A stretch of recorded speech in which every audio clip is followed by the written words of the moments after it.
ओम श्री साई राम।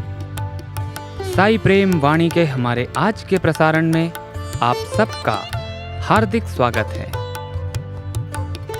आज हम आप सबके लिए लेकर आए हैं सुमधुर कार्यक्रमों की मनमोहक कड़ी।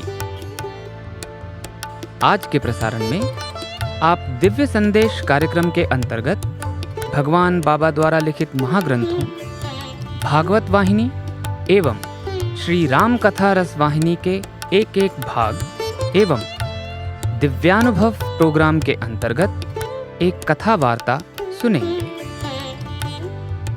हम आदर्श जीवन आनंद उपवन के अंतर्गत एक मोहक कथा भी सुनेंगे। तो चलिए कार्यक्रम का शुभारंभ करते हैं।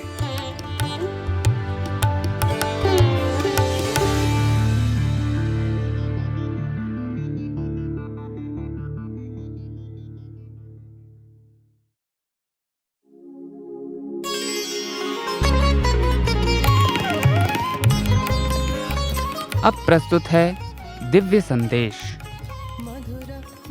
इसके अंतर्गत भगवान बाबा द्वारा लिपिबद्ध किए गए महाग्रंथों में से एक श्री राम कथा रस वाहिनी का एक भाग आज हम प्रस्तुत करने जा रहे हैं। दिव्य संदेश, साई संदेश, दिव्य संदेश, साई संदेश।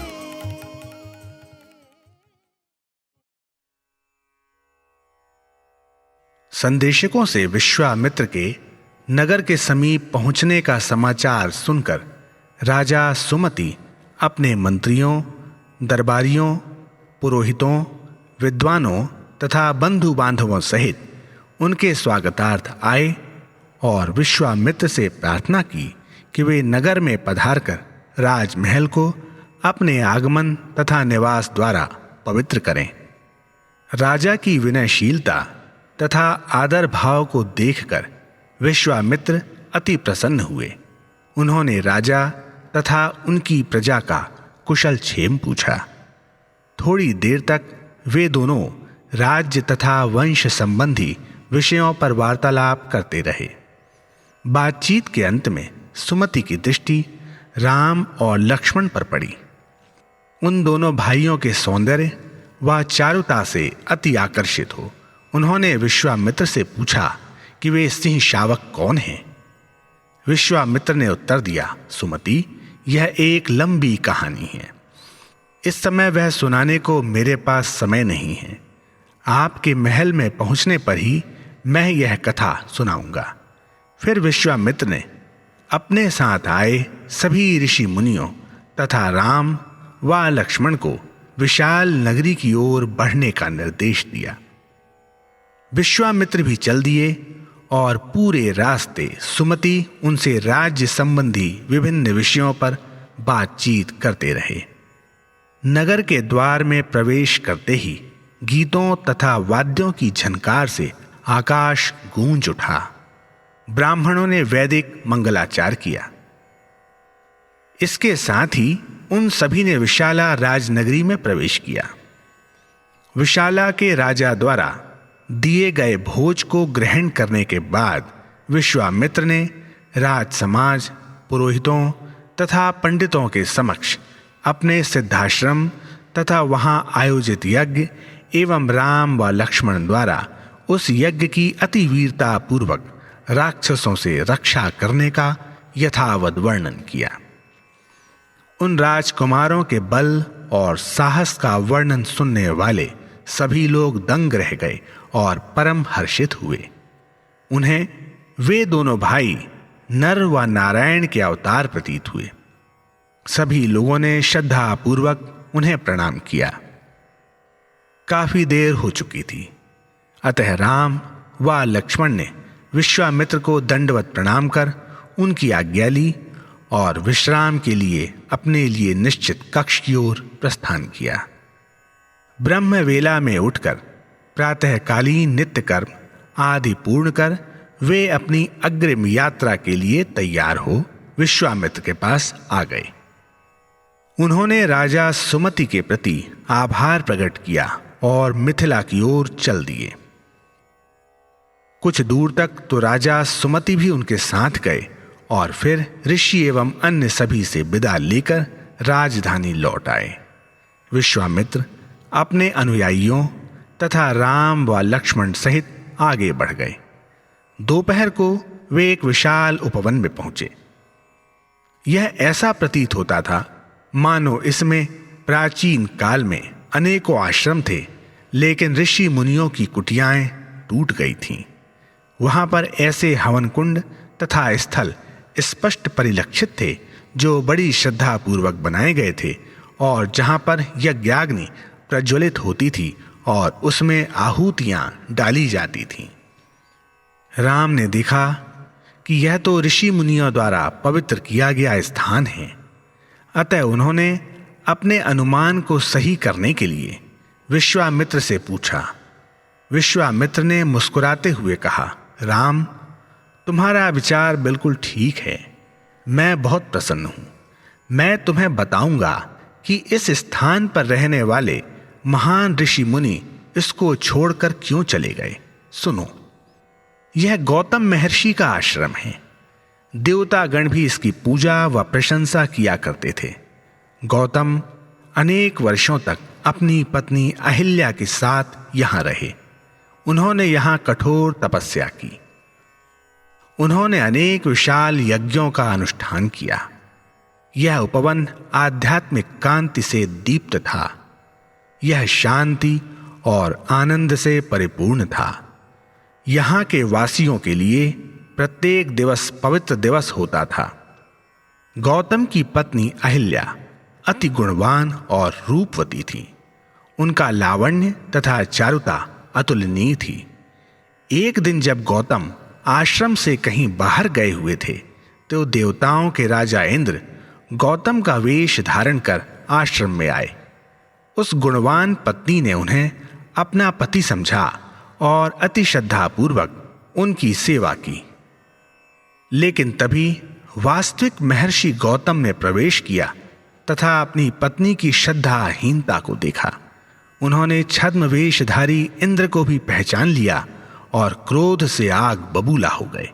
वह चिल्लाए, हे दुर्मते! तब तक इंद्र सहसा अदृश्य हो चुके थे। उन्होंने क्रोधपूर्वक गरजते हुए अहिल्या की ओर मुड़कर कहा, तूने इस आश्रम को दूषित कर दिया है। अब मैं एक क्षण भी यहां नहीं रहूंगा। मैं तेरा मुंह भी नहीं देख सकता। तू यहां किसी झाड़ी में भोजन व जल के बिना हवा के सहारे पड़ी रह। मैं जा रहा हूं। गौतम को उस स्थान से घृणा हो गई। अहिल्या फूट फूट कर रो पड़ी और प्रार्थना करने लगी कि वह भोलेपन में यह पाप कर बैठी थी। वह गौतम के वेश में आए इंद्र से धोखा खाकर उसे ही अपना पति समझी और पतिव्रता होने के कारण सेवा की। उसने गौतम के पैर पकड़ लिए और उनसे क्षमा याचना की। उसके आग्रह पर गौतम का मन कुछ पिघला। उन्हें सत्य ज्ञात हो गया था, लेकिन एक बार मुंह से निकले वचनों को वापस नहीं लिया जा सकता। अतः उन्होंने कहा, अहिल्या, तुझे मालूम है कि मैं अपने वचन पर दृढ़ रहता हूं, इसलिए तुझे कटीली झाड़ियों में दुखी तथा क्षुधित रूप में पड़े रहना होगा। फिर जब कभी दशरथ के पुत्र इस मार्ग से आएंगे और तुझे देखेंगे तो वे तुझ पर अपनी कृपा दृष्टि करेंगे और तुझे अपने चरणों का स्पर्श करने देंगे तथा तुझसे अति दयापूर्वक बोलेंगे। उनके दर्शन, स्पर्शन और संभाषण से तेरा उद्धार होगा और फिर तू अपने सच्चे रूप व सौंदर्य में प्रतिभासित होगी। फिर तू मेरे पास पहुंच जाएगी। ऐसा कहते हुए गौतम इस आश्रम को छोड़कर हिमालय के रमणीय शिखर पर चले गए। उसी क्षण से अहिल्या ने अपना नाम और रूप खो दिया। वह हवा पर जीवित रहती और अपने स्वामी को पुनर्प्राप्त करने की लगन में गहन तपस्या में मग्न है। इस प्रकार यह मनोरम उपवन उजड़ गया। विश्वामित्र की यह कहानी सुनकर राम ने महान आश्चर्य प्रकट किया। क्या आप मुझसे यह क्या कह रहे हैं कि वह मेरे आने की प्रतीक्षा में है? हाय बेचारी, कृपया आप मुझे बताएं कि वह गहन तपस्या में कहां मग्न बैठी है। जब राम चले तो उनके पीछे दूर तक विश्वामित्र और लक्ष्मण चले। राम कटीली झाड़ियों से होते हुए एक टूटी कुटिया में गए। तब तक अहिल्या घोर तपस्या में मग्न थी। वह देवों, दानवों तथा मानवों की दृष्टि से परे थी। वह अपना नाम और रूप भूल चुकी थी। उसे भोजन या निद्रा की चिंता नहीं थी। वह शिला के टुकड़े के समान जीवित थी। वह बादलों से ढकी हुई चंद्रमा की प्रभा अथवा धुएं से आच्छादित प्रज्वलित अग्नि सी जान पड़ रही थी। ज्यों ही राम उसके समीप गए, उनके चरणों ने अहिल्या का स्पर्श किया। अहिल्या ने अपना सिर उठाया और राम के दिव्य रूप को देखकर उसने उनके चरण पकड़ लिए और आनंद विभोर होकर बोली, आह, मेरा उद्धार हो गया। भगवान, पाप से मेरी रक्षा करिए। अंततः आपका हृदय द्रवीभूत हुआ। उसने अनेक प्रकार से आभार प्रकट किया। वह मेघों में से निकले चंद्रमा के समान प्रकाशित हुई। उसी समय योग के ज्ञाता गौतम वहां प्रकट हो गए, क्योंकि उन्हें मालूम हो गया था कि राम ने आकर उनकी पत्नी का उद्धार कर दिया है। उन्होंने देखा कि उनकी पत्नी कठोर तपस्या तथा राम के आशीर्वाद से पवित्र हो गई है।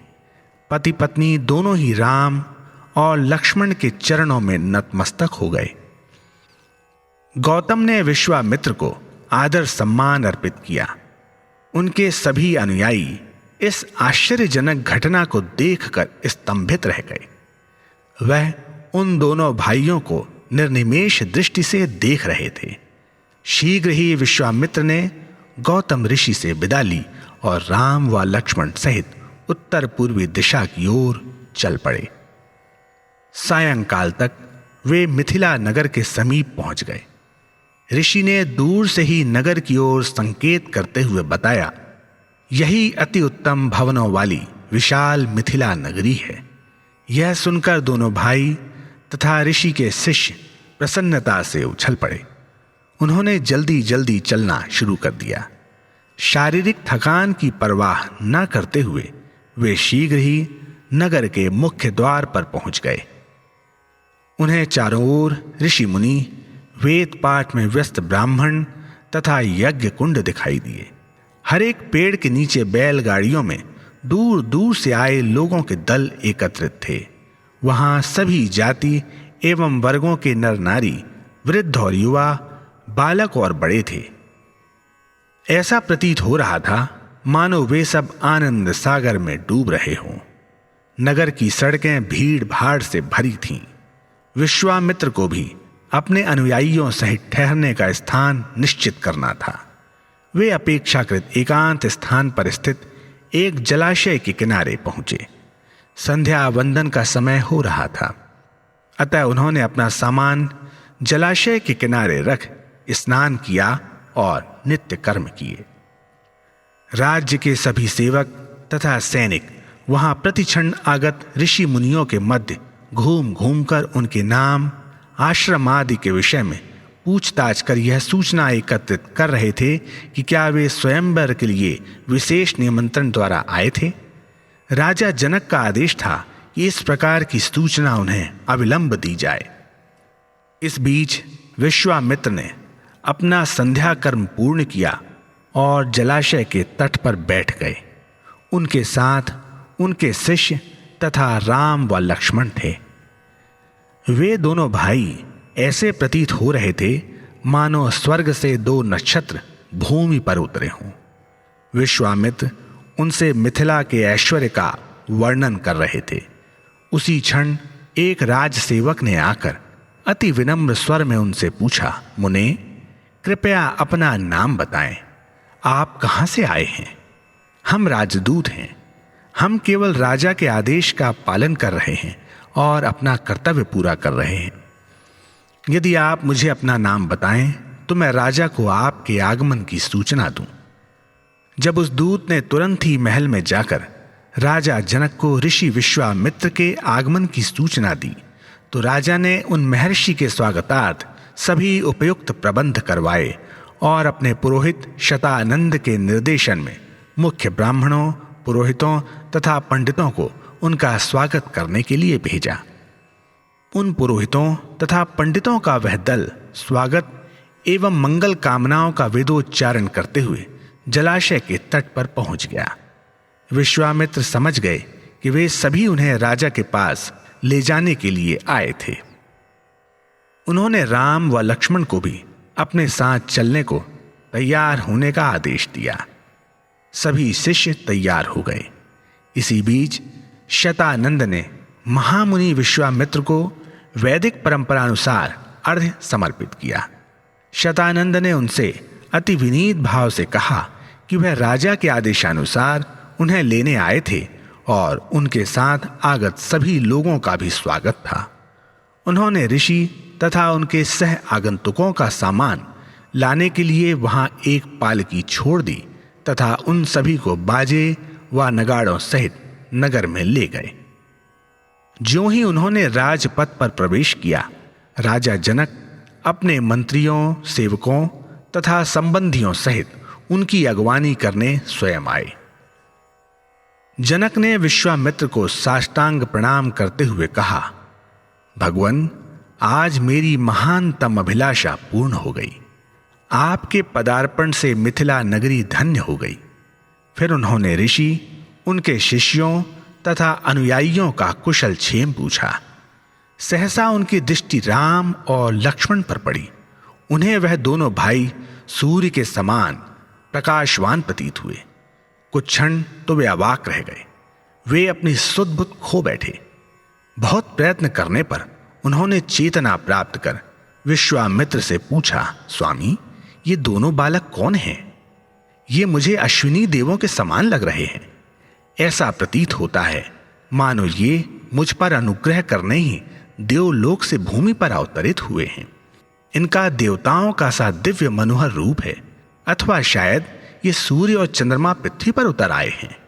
ये सौंदर्य की प्रतिमूर्तियां दोनों युवा बालक आपके दल के सदस्य के रूप में इतनी दूर से चलकर कैसे आए? या फिर इन्होंने यहीं आपसे जान पहचान की है और आपके साथ महल में आए हैं? राजा जनक ने प्रश्नों की ऐसी झड़ी लगा दी मानो वे स्वयं से ही बात कर रहे हों। वे अपनी सुध बुध खो बैठे थे और वे यह भी भूल गए कि वास्तव में वे क्या पूछना चाहते थे।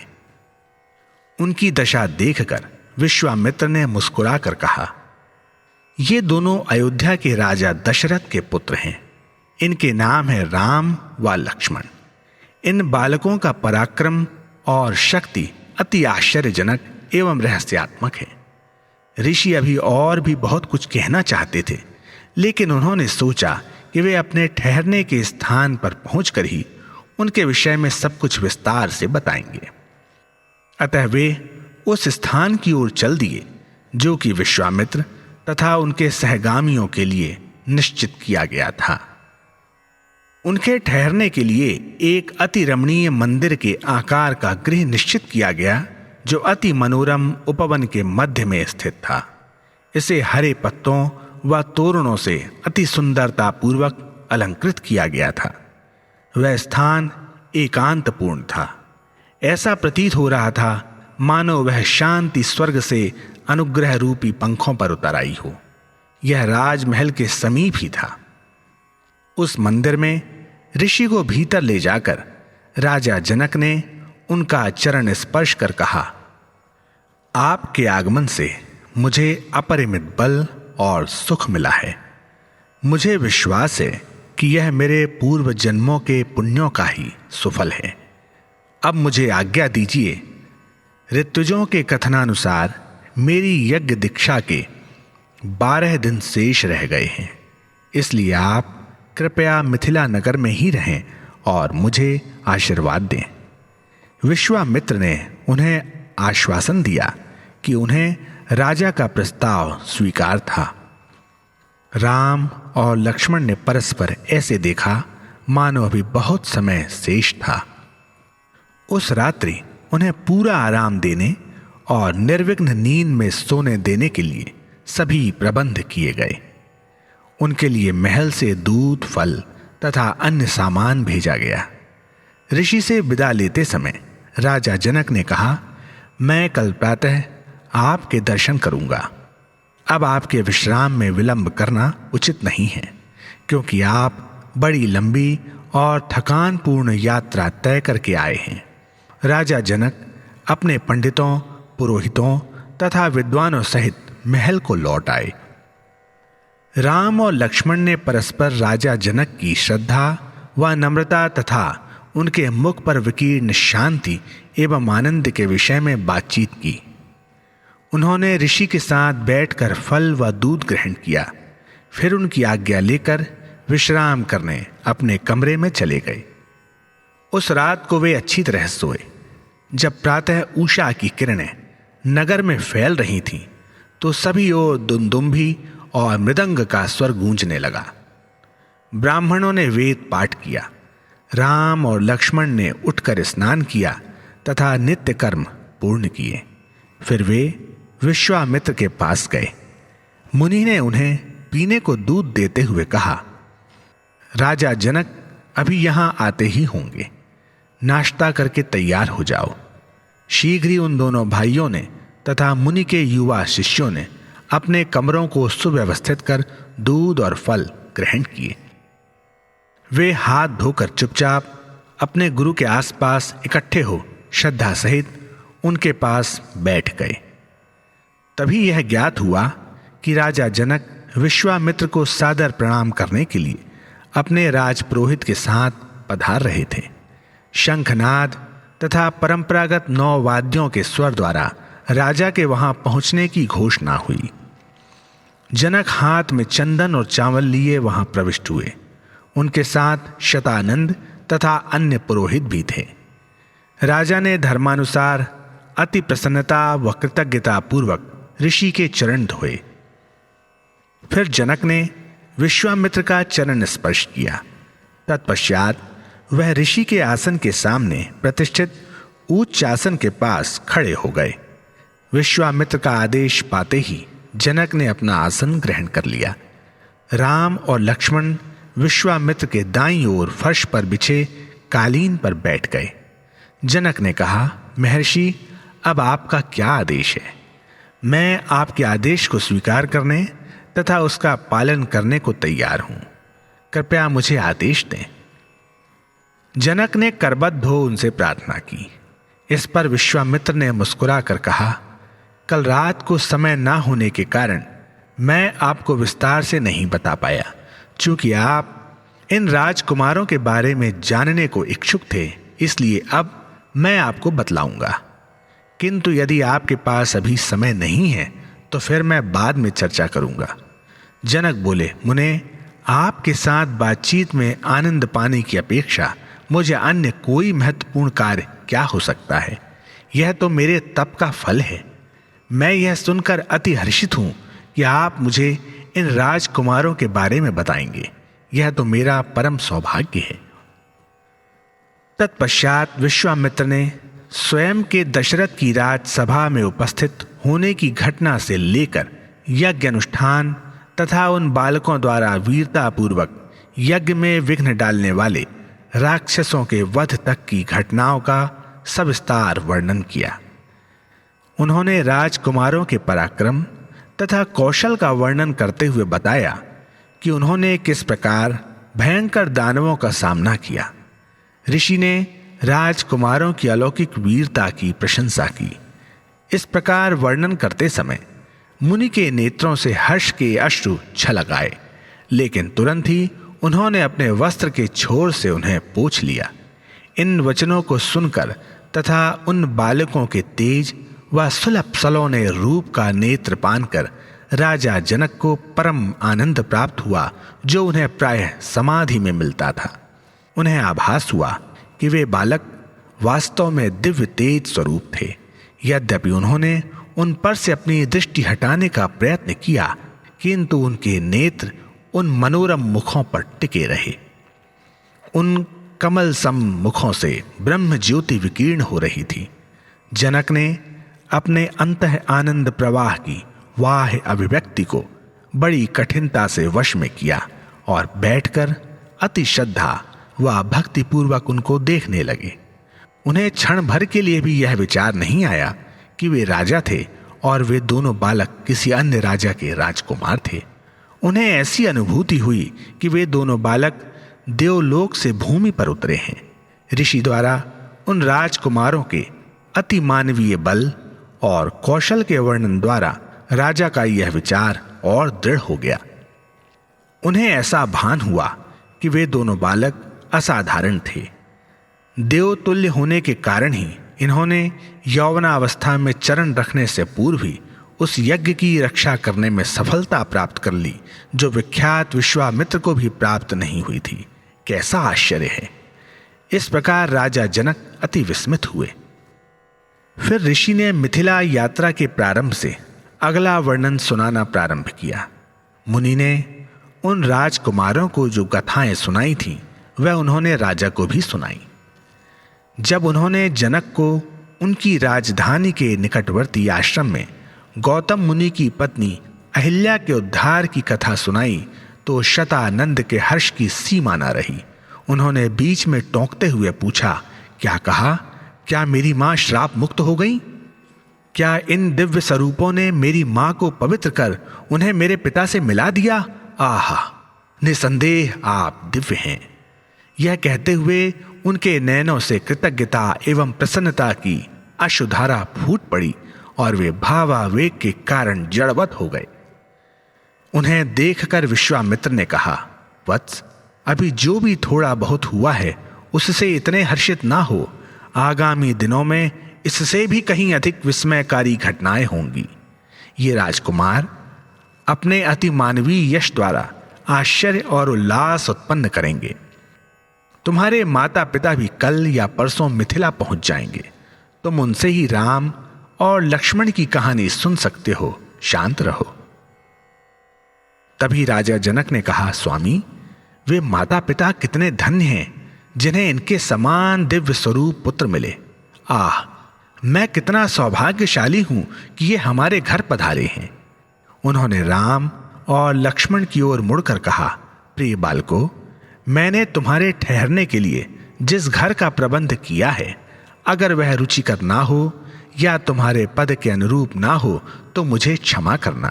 यदि तुम चाहो तो मैं किसी अन्य स्थान पर प्रबंध करवाने को तैयार हूं।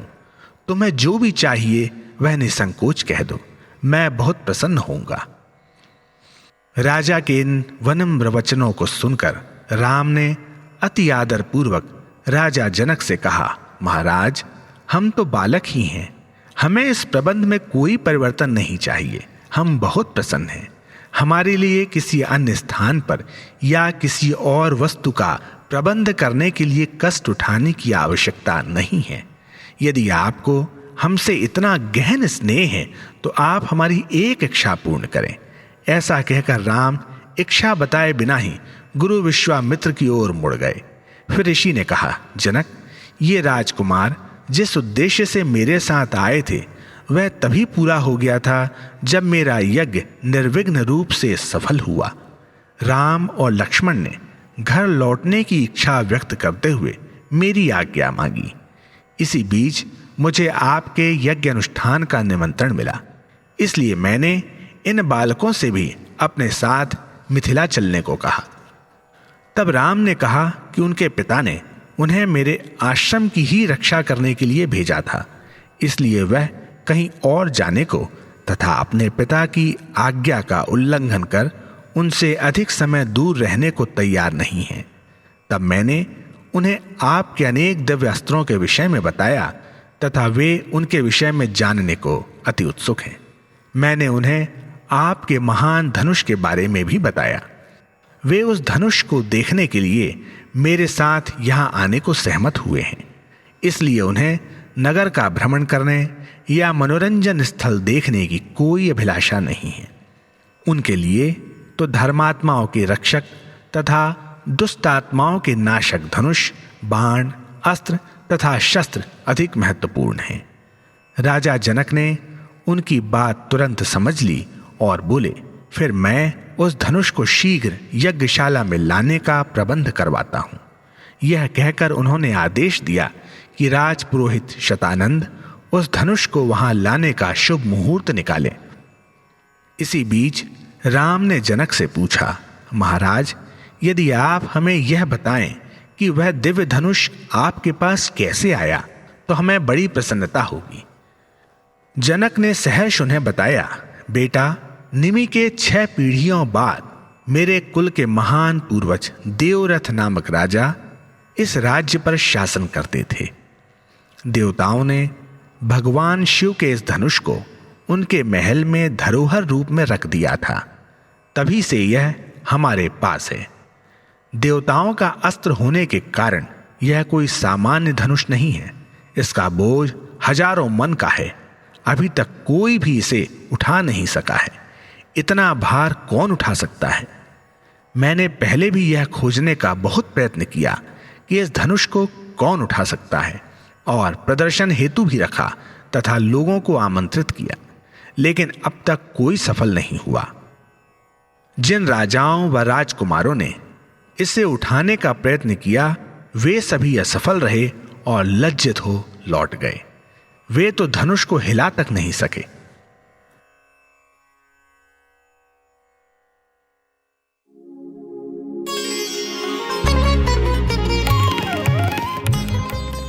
अभी आप सुन रहे थे दिव्य संदेश।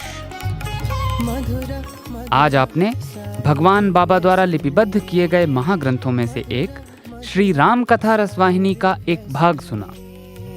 भवसागर तार का दिव्य संदेश, साई संदेश, दिव्य संदेश, साई संदेश।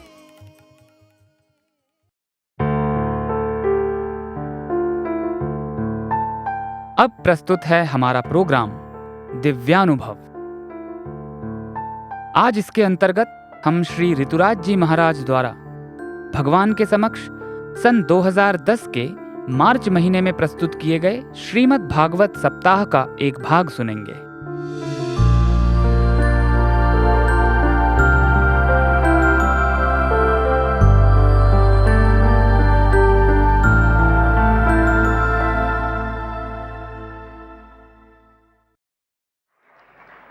बांसुरी से बड़ी ईर्ष्या है गोपिकाओं को, अनन्य ईर्ष्या है। लेकिन बांसुरी तो सदैव उनके अधरों पर लगी ही रहती है।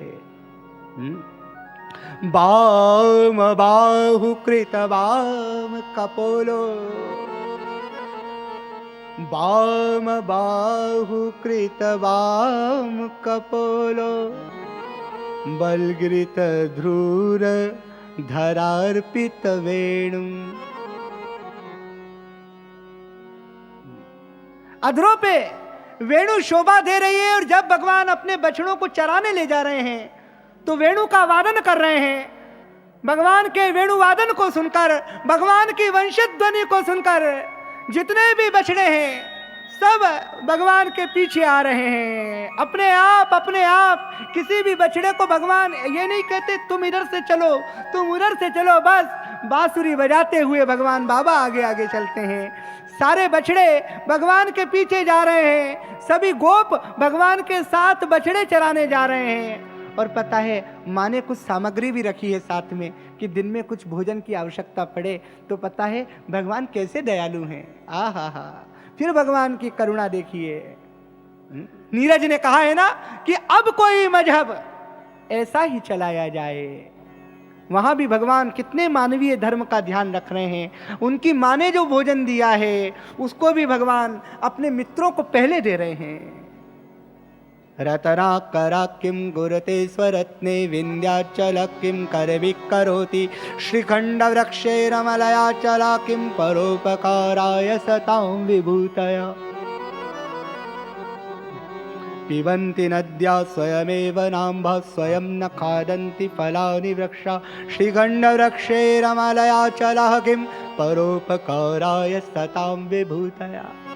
भगवान की करुणा देखिए, भगवान का प्रेम देखिए कि जो माँ यशोदा ने जो भगवान को दिया है, सबसे पहले भगवान बाबा अपने मित्रों को वो दे रहे हैं। मित्रों में उसको बांट रहे हैं और मित्रों से कह रहे हैं पहले तुम अपना पेट भर लो, कुछ रह जाएगा तो मैं ले लूंगा। ओ हो, करुणा देखिए, प्रेम देखिए। सबसे पहले मित्रों की चिंता है, सबसे पहले अपने जो साथी हैं उनकी चिंता है। भगवान स्वयं मानवता के अवतार हैं। कहते हैं कि रेगिस्तान में एक आदमी अपने छोटे से विकलांग बच्चे को, रेगिस्तान में उसका गांव था, लेकर अस्पताल जा रहा था। गर्मी का दिन था, अस्पताल में बड़ी गर्मी, रेगिस्तान में बड़ी गर्मी होती है और अस्पताल तक जाने में बड़ा समय लगेगा। पैदल पैदल वो ग्रामीण अपने बालक को कंधे पर बिठाकर अस्पताल ले जा रहा था। विकलांग बालक जो बीमार था, उसने कहा, पिताजी मुझे जोर की प्यास लगी। तो रास्ते में एक घर दिखाई दिया, लगा कि वो किसी संपन्न आदमी का घर है। तो पिता अपने इस विकलांग बालक को लेकर उस घर के सामने गया। घर का मालिक घर के बाहर बैठा हुआ था। उस गरीब किसान ने कहा कि साहब, मेरा बालक विकलांग है और बीमार है, प्यास के मारे बड़ा परेशान है, आप कृपा करें थोड़ा सा जल बालक को पिला दें। उस संपन्न आदमी ने कहा, रुको, अभी आदमी आने दो। रेगिस्तान में वो विकलांग बालक बीमार, उसने फिर कहा, पिताजी जोर की प्यास लग रही है, पानी नहीं मिला तो मैं मर ही जाऊंगा। पिताजी ने फिर उस संपन्न व्यक्ति से कहा कि साहब, ये मेरा बेटा विकलांग है, बीमार है, आप कृपा करें और इसे जल पिला दें। फिर वो संपन्न आदमी बोला, रुको, अभी आदमी आने दो। तीसरी बार बालक बोला कि पिताजी मुझे बहुत जोर की प्यास लगी है, पानी नहीं मिला तो मैं मर जाऊंगा। फिर उस वृद्ध किसान, उस गरीब किसान ने उस संपन्न व्यक्ति से कहा कि साहब, जल्दी मैं चला जाता हूं अंदर, कहां पानी रखा है आप बता दीजिए, बालक प्यास के कारण मर जाएगा। संपन्न व्यक्ति ने कहा, रुको, अभी आदमी आने दो। चौथी बार में फिर वह बालक बोला कि पिताजी जल्दी पानी लाइए, पानी नहीं मिला तो मैं प्यास के कारण मर जाऊंगा। पुनः उस किसान ने संपन्न व्यक्ति से कहा कि सेठ जी, श्रीमान, ये बालक मर जाएगा, विकलांग है, बीमार है, रेगिस्तान से हम लोग आ रहे हैं, मैं इसे अस्पताल ले जा रहा हूं, अपने कंधे पर बिठा कर ला रहा हूं, कृपया बालक को एक गिलास जल ही तो चाहिए। फिर वो संपन्न आदमी बोला, रुको, अभी आदमी आने दो। तो उस विकलांग बालक का पिता, वह गरीब किसान, बोला कि श्रीमान, थोड़ी देर के लिए आप ही आदमी बन जाइए, थोड़ी देर के लिए आप ही इंसान बन जाइए। अब कोई मजहब ऐसा ही चलाया जाए। आपसे निवेदन किया था कि भगवान बाबा किसी नए संप्रदाय की स्थापना या नए मंदिर की स्थापना के लिए नहीं, मानवता का जो मंदिर गिर रहा है, मानवता का जो मार्ग नष्ट हो रहा है, मानवीय संवेदनाएं जो नष्ट हो रही हैं, उनके पुनर्जागरण के लिए भगवान आए हैं। इसलिए भगवान कृष्णावतार में भी गांव में पहुंचे।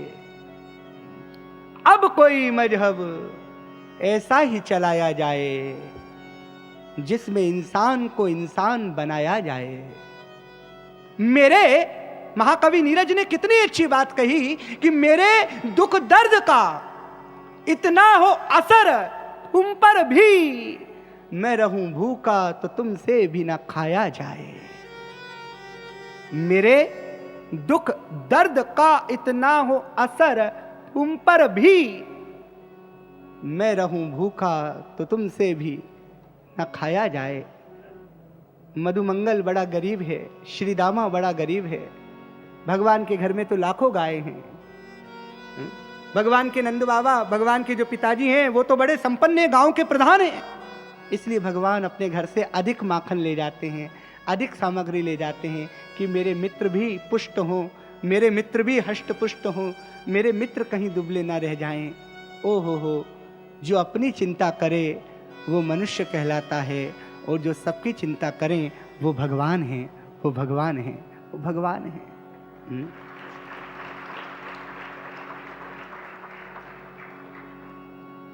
फिर भगवान अघासुर का वध करते हैं, अघासुर का उद्धार करते हैं। अघासुर गुफा की तरह बैठा है, मुंह फैलाकर। भगवान के मित्रों ने सोचा कि कोई बहुत बड़ी गुफा है, छोटे छोटे मित्र हैं भगवान के, वो तो कुछ जानते नहीं। लेकिन हाँ, उनकी बहुत बड़ी योग्यता है कि नारायण के साथ हैं। अगासुर मुख फैलाकर बैठा है, कंस के द्वारा भेजा गया है। देखिए, जिसने अपनी डोर दीनानाथ के हाथ में सौंप दी, फिर उसको कौन अघासुर खा सकता है। जब अघासुर को भगवान के मित्रों ने देखा, कि छोटे छोटे गोपों ने देखा कि अघासुर, उन्हें लगा कि कोई बहुत बड़ी गुफा है, तो भगवान के मित्र भगवान से बिना पूछे गुफा में चले गए। जीव प्रभु बिना आपकी अनुमति के ही तो विषय में जाता है, रोग की ओर जाता है, नाश की ओर जाता है। वो तो आप करुणा करते हैं, उसे फिर अंदर से बाहर लेकर आते हैं। भगवान ने देखा कि मित्र कहां चले गए, देखा कि ओ हो सामने अघासुर है और सब मित्र उसके मुख में चले गए हैं। तो नारायण करुणा करके अघासुर के भीतर चले गए।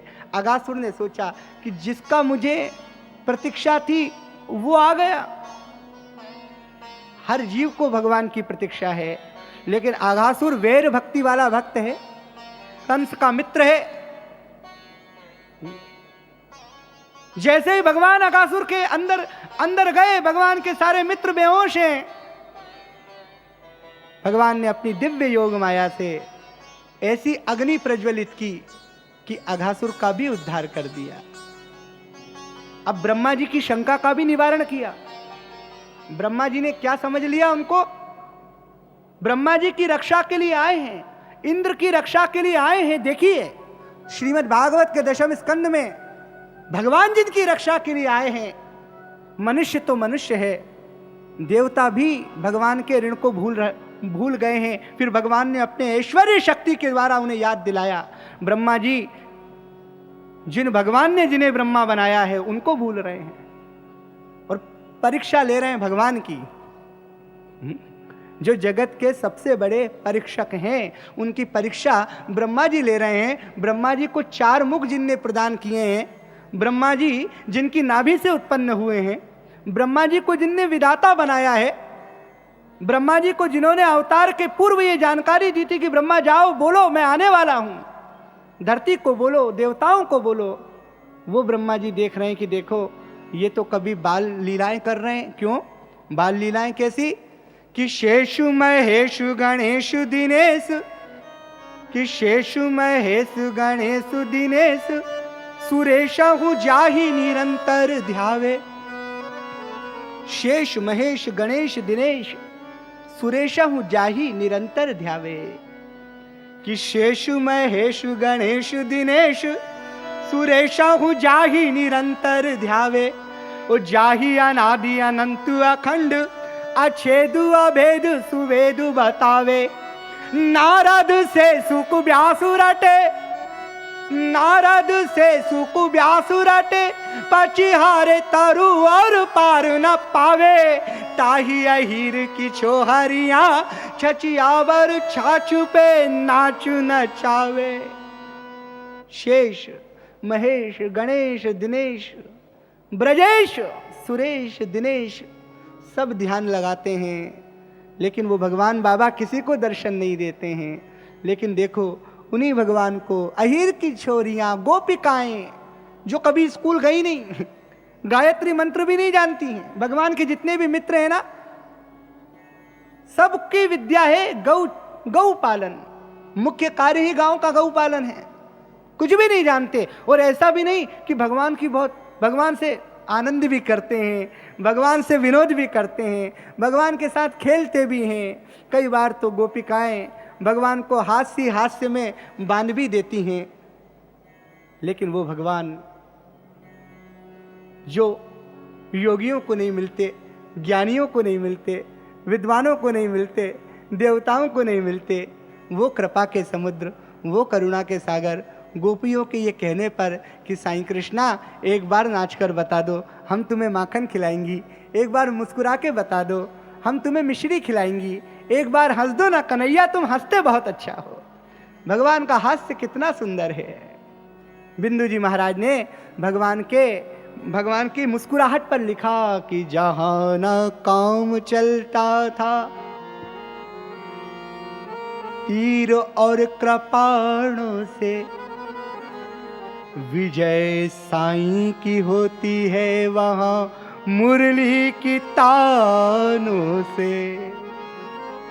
जहां बड़े बड़े योद्धा शस्त्र से जीत नहीं पाते हैं, जहां बड़े बड़े योद्धा हथियारों से जीत नहीं पाते हैं, वहां हमारे भगवान बाबा मुस्कुराकर जीत जाते हैं, मुरली बजाकर जीत जाते हैं।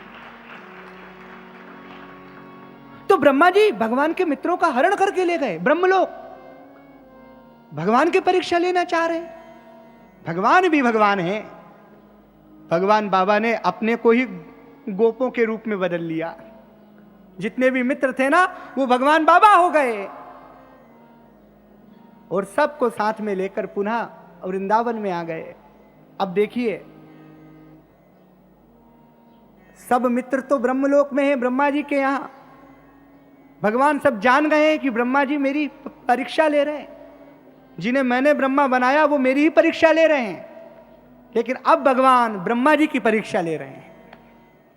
भगवान बाबा सारे गोपों के रूप में स्वयं ही बन गए, बछड़े भी स्वयं बन गए और गांव में आए।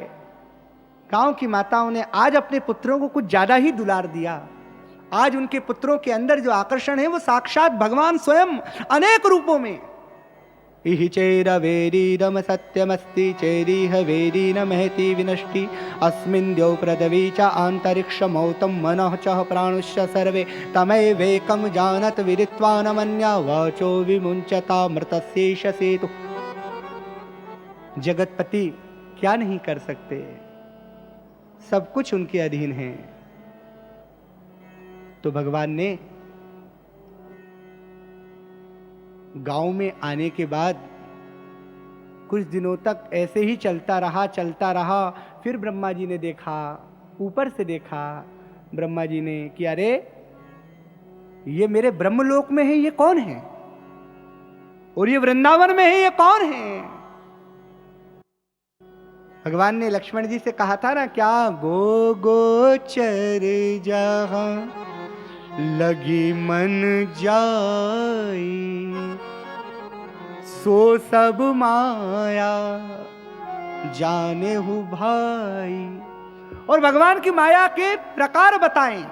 भगवान की माया के 3 प्रकार हैं। स्वमोहिनी कहते हैं कि एक बार भगवान अपना मुख कांच में देख रहे थे तो स्वयं को देखकर मोहित हो गए।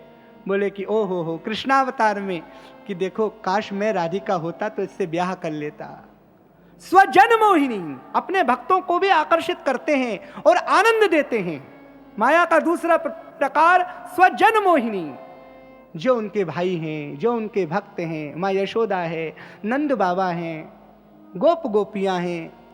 और इस युग में जो हम सब भक्त लोग हैं, और ये भी नहीं कह सकते कि हम लोग भक्त हैं कि नहीं हैं। भक्त होना भी बहुत बड़ी योग्यता है। पता नहीं कि भक्त भी हैं कि नहीं हैं, बस इतना पता है कि आपके चरणों की रज हैं और कुछ नहीं है। मालूम ही नहीं। भक्त होना तो बहुत बड़ी बात है। मीरा जैसा भाव, सूर जैसा भाव कहाँ है अपने अंदर? स्वजन मोहिनी अपने लोगों को भी आकर्षित करते हैं, उन्हें भी आनंद देते हैं। और तीसरी माया है भगवान की विमुख जन मोहिनी। अंश को भी हमेशा आठवां कहाँ है। रावण भी हमेशा चिंतन करता रहता है, राम कहाँ है, राम कहाँ है। विमुख जन जो भगवान से प्रेम नहीं करते हैं, उनको भी भगवान की माया अपनी ओर खींचती है। अब ब्रह्मा जी को बड़ा दुख हुआ। ओहो, जिन्होंने मुझे ब्रह्मा बनाया, जिन्होंने मुझे जगदाधार बनाया, जिन्होंने मुझे विधाता बनाया, देखो मैं उन्हीं भगवान की परीक्षा लेने के लिए चला गया। अब क्षमा कैसे मांगूं? लेकिन ब्रह्मा जी जानते हैं कि वो तो करुणा के समुद्र हैं, करुणामयी माँ हैं, दयामयी माँ हैं। निश्चित क्षमा करेंगे, निश्चित क्षमा करेंगे। तो ब्रह्मा जी भगवान के सारे मित्र, उनके बछड़े सबको लेकर आए और भगवान से कहा कि प्रभु, मैंने जो अपराध किया है उसके लिए मुझे क्षमा करें।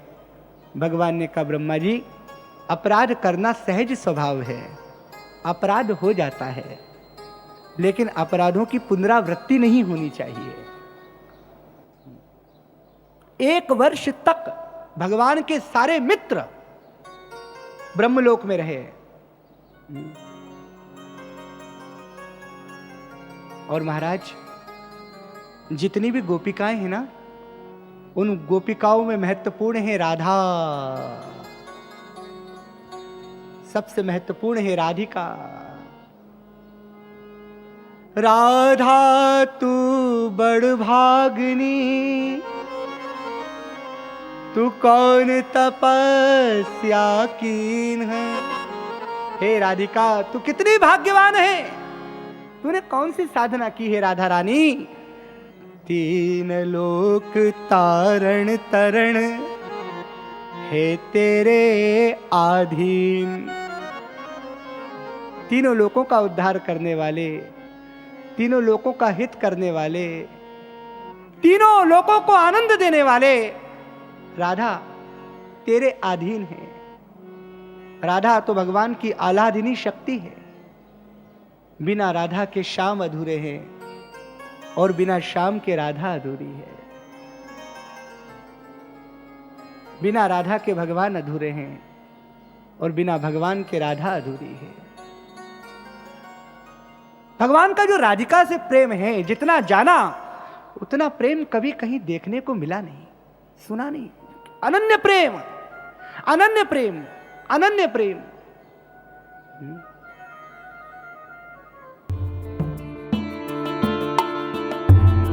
अभी आप सुन रहे थे हमारा दिव्यानुभव प्रोग्राम। आज इसके अंतर्गत आपने श्री ऋतुराज जी महाराज द्वारा भगवान के समक्ष सन 2010 के मार्च के महीने में प्रस्तुत किए गए श्रीमद् भागवत सप्ताह का एक भाग सुना।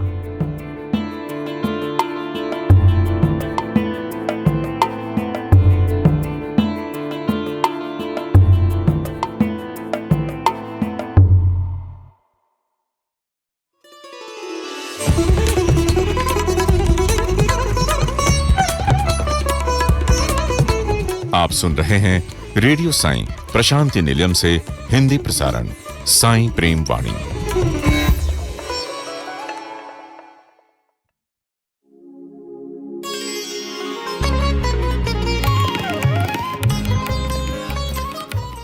अब प्रस्तुत है दिव्य संदेश।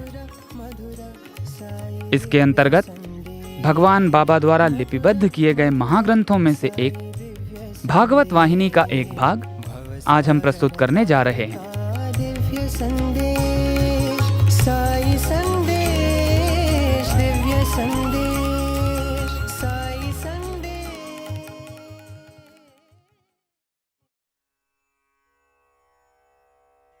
भागवत वाहिनी अध्याय 39।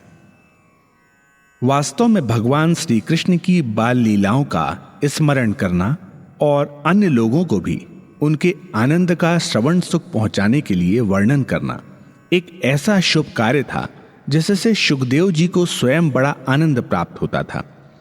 इसलिए जैसे ही महाराज परीक्षित ने प्रश्न किया, सुखदेव जी ने कहा, हे राजन, तुम्हारे जो भी थोड़े से दिन शेष रह गए हैं उन्हें भगवान के ध्यान में ही व्यतीत करने के अतिरिक्त तुम्हारे लिए और कोई श्रेयस्कर मार्ग नहीं है।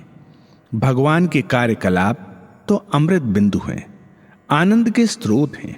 अब बताओ कि तुम उनकी कौन सी लीला सुनना चाहते हो। उनकी जो भी कथा सुनना चाहो उसका मर्म और महत्व जो भी मुझे ज्ञात है मैं तुम्हें बताऊंगा।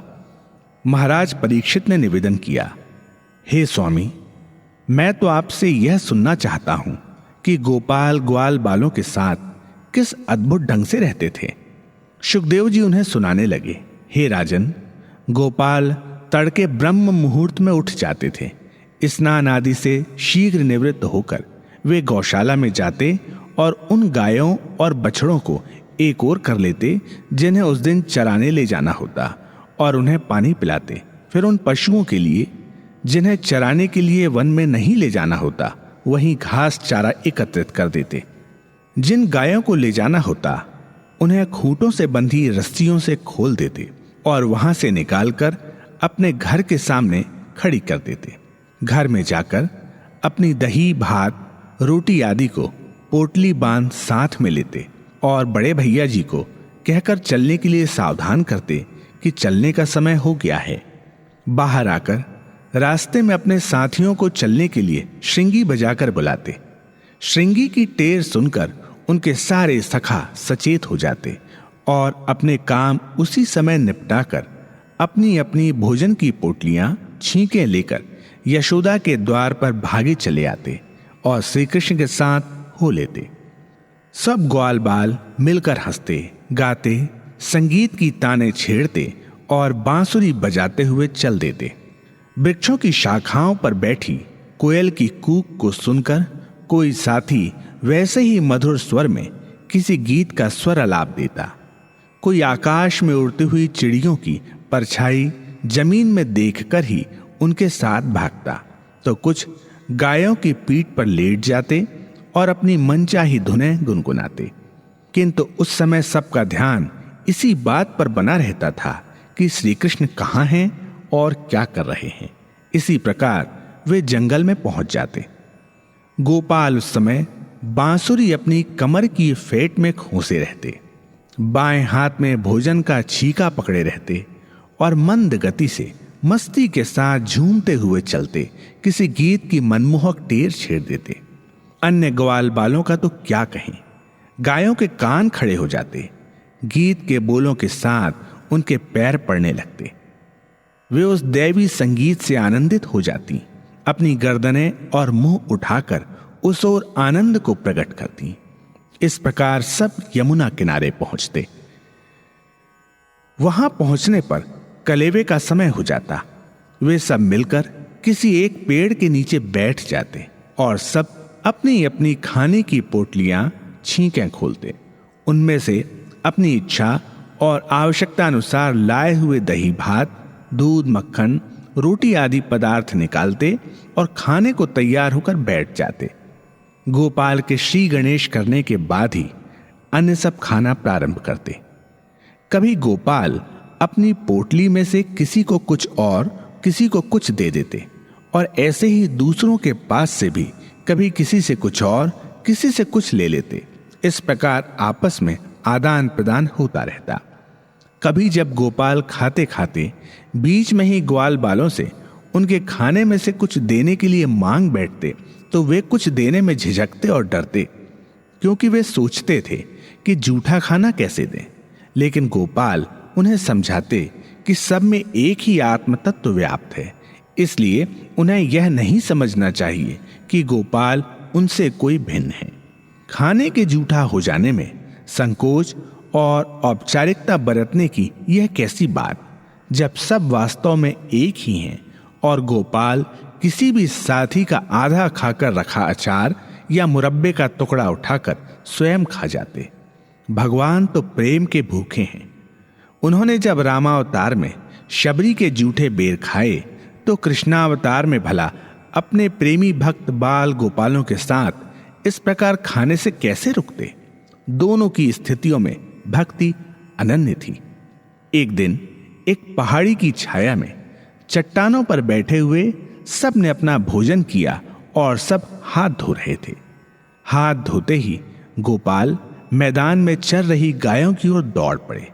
साथ ही सब चकित थे कि क्या बात हो गई। उन्होंने जब अच्छी तरह देखा तो ज्ञात हुआ कि गायों के झुंड के बीच एक हिष्ट पुष्ट सुंदर बछड़ा आ घुसा है और चर रहा है।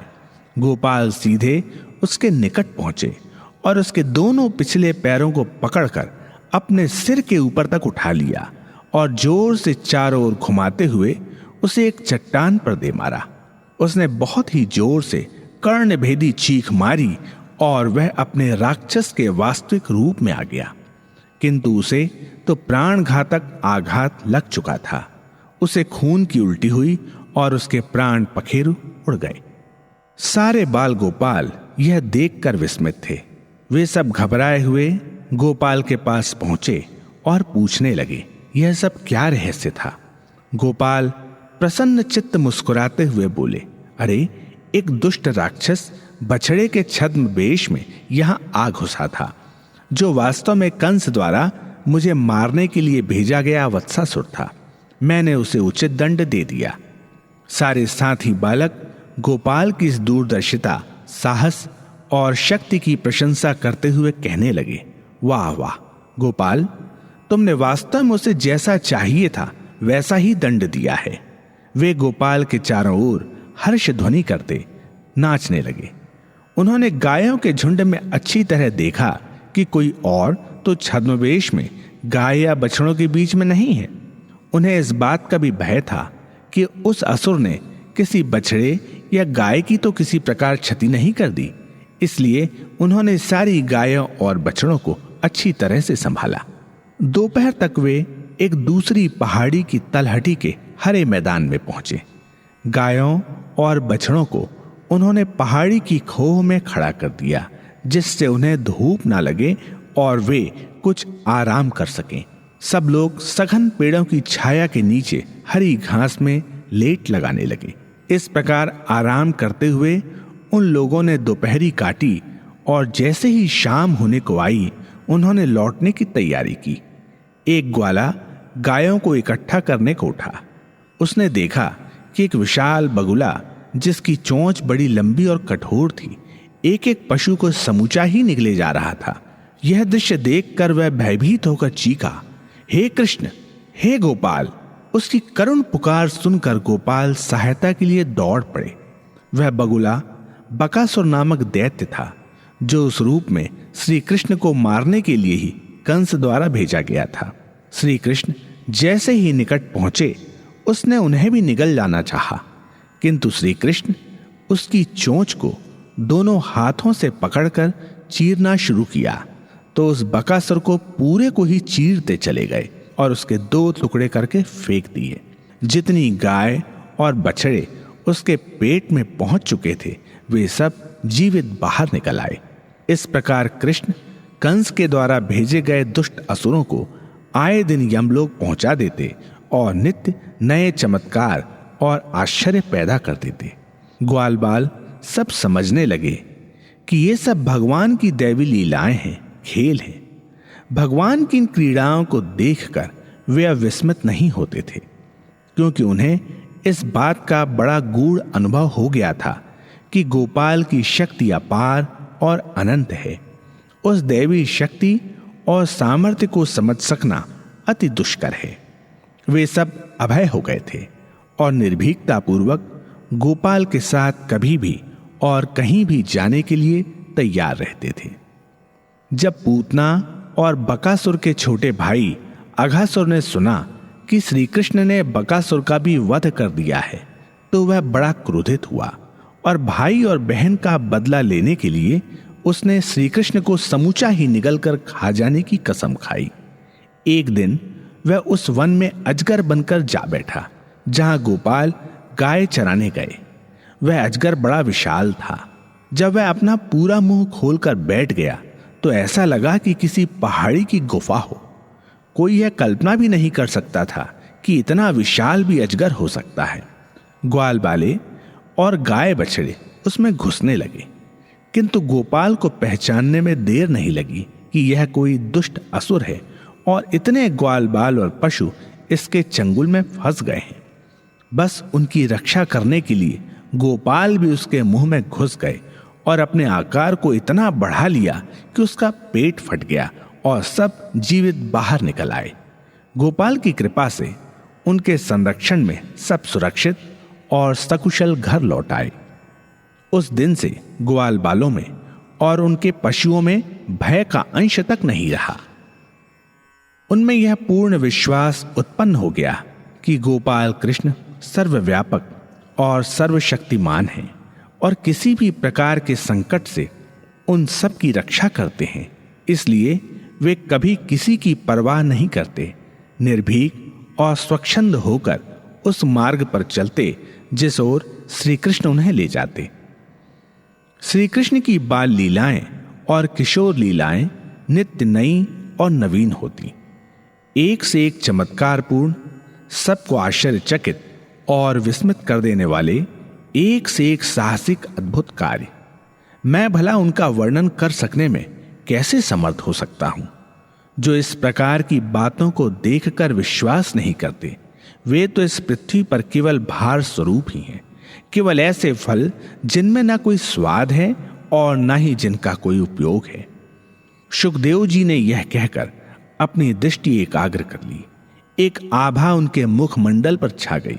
अंतर के आनंद में सराबोर उनके मुख पर मंद मुस्कान खिल उठी। नेत्रों से तेज प्रवाहित हो उठा। वे एकटक निहार रहे थे, मानो वे भगवान के साक्षात दर्शन कर रहे हों। महाराज परीक्षित ने निवेदन किया, हे स्वामी, यह क्या बात है कि जब दानों तक भगवान में विश्वास करने लगते हैं और उनके भजन पूजन में लग जाते हैं, तब क्या कारण है कि मानव ईश्वर विमुख हो जाता है? क्यों भूल जाता है वह भगवान को? क्यों मनुष्य आंखों से देखी बातों के स्थान पर कानों से सुनी बातों पर अधिक विश्वास करने लगता है? मैं तो यह समझता हूं कि यह उन लोगों द्वारा किए गए घोर पापों का ही फल हो सकता है या किसी शाप का परिणाम। शुकदेव जी ने उत्तर दिया, हे राजन, तुम ठीक कहते हो। कंस, जरासंध, शल्य और शिशुपाल ने स्वयं अपनी आंखों से श्री कृष्ण की दैवी शक्ति के परिणाम देखे थे, किंतु जो कुछ उन्होंने आकाशवाणी से सुना था वही उनके कानों में सदा गूंजता रहता था। उन्हें तो कानों से सुनी केवल इतनी ही बात समझ में आती थी कि श्री कृष्ण एक ग्वाला है। इस अज्ञान के फलस्वरूप उनका जीवन निकृष्ट हो गया। भगवान श्री कृष्ण ने जो चमत्कार दिखाए, जो अद्भुत कार्य किए, जिन असंभव कार्यों को आश्चर्यकारक रूप में संभव कर दिखाया, श्री कृष्ण के हाथों उनके दूत बुरी तरह परास्त रहे, किंतु यह सब देखकर भी उन लोगों की समझ में कुछ नहीं आया और वे उनकी उपेक्षा करते रहे तथा भगवान के सामने साक्षात आ जाने पर भी ना वे उन्हें पहचान पाए और न ही वे अपने कर्तव्यों को समझ सके। इन सब बातों का क्या स्पष्टीकरण दिया जा सकता है सिवाय इसके कि वे अपने पापों और दुष्कर्मों के कारण घोर शापों का फल भोग रहे थे। गोपाल लोकपाल हैं। गौ का अर्थ होता है गाय, पाल का अर्थ होता है पालन करने वाला संरक्षक। लोक का अर्थ भी संसार, जग और जन होता है। इस प्रकार गोपाल केवल ग्वाले मात्र ही नहीं, सारी सृष्टि के पालक और संरक्षक हैं। उन्होंने तो वास्तव में लोकहित में वह रूप धारण किया और उस रूप में भी सारी शक्ति, युक्ति और मुक्ति उनके हाथ में थी। मुनिवर शुकदेव जी के शब्दों को सुनकर महाराज परीक्षित आनंद विभोर हो गए और कह उठे, कितने परम सौभाग्यशाली थे मेरे पितामह कि वे गोपाल के साथ रहे, उनके साथ खेले। उन्हें सदा भगवान के दर्शन, स्पर्शन और संभाषण का सुखद अवसर सुलभ रहता था। भगवान की लीलाओं का, उनके यश का थोड़ा सा अंश मात्र ही सुनकर मुझे कितना आनंद प्राप्त होता है, इसे मैं अपना महान सौभाग्य समझता हूं। और मेरा यह और भी अहोभाग्य है कि मैं आप सदृश महामुनि के मुखारविंद से निरंतर झरते हुए परम पवित्र मधुमय श्री कृष्ण लीलामृत का बार बार पान कर रहा हूं। यह सब कुछ मेरे पूर्वजों के आशीर्वाद का ही पुण्य फल है, अन्यथा किसको बिना किसी सौभाग्य के ऐसा सुअवसर उपलब्ध हो सकता है। इतना कहते हुए महाराज परीक्षित के नेत्रों के कृतज्ञता के प्रतीक आनंदाश्रु ढुलक पड़े। महाराज परीक्षित की श्री कृष्ण लीलाओं के वर्णन सुनने की उत्सुकता और बढ़ गई और उन्होंने शुकदेव जी से निवेदन किया, हे मुनिवर, कृपा कर आगे की लीलाओं का वर्णन सुनाएं। गोपाल ने कालिया नाग का कैसे मान मर्दन किया, उस लीला का क्या आंतरिक गूढ़ अर्थ है, उसके पीछे क्या रहस्य है, इसे उनके यश और प्रताप का विस्मयकारक प्रतीक क्यों माना जाता है, मुझे ये सब बातें भली प्रकार से समझाने की कृपा करें।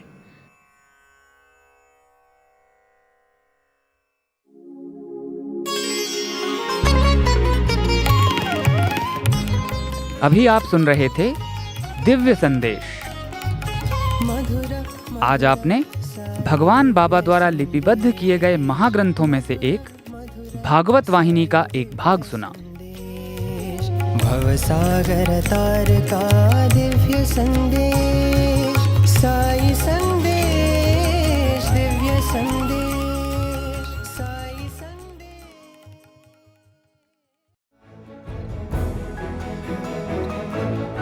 प्रेम रस से सराबोर साई प्रेम वाणी का ये प्रसारण यहीं समाप्त होता है। उम्मीद है हमारा आज का कार्यक्रम आपको पसंद आया होगा। अपने सुझावों को हम तक जरूर भेजें। हमारा व्हाट्सएप नंबर है 9393258258 9393 258 258। हिंदी भाषा में हमारी ये सभी प्रस्तुतियां YouTube पर भी उपलब्ध हैं। इन्हें वहां देखने या सुनने के लिए हमारे YouTube चैनल को सब्सक्राइब करें और कमेंट बॉक्स में अपने सुझाव देना ना भूलें।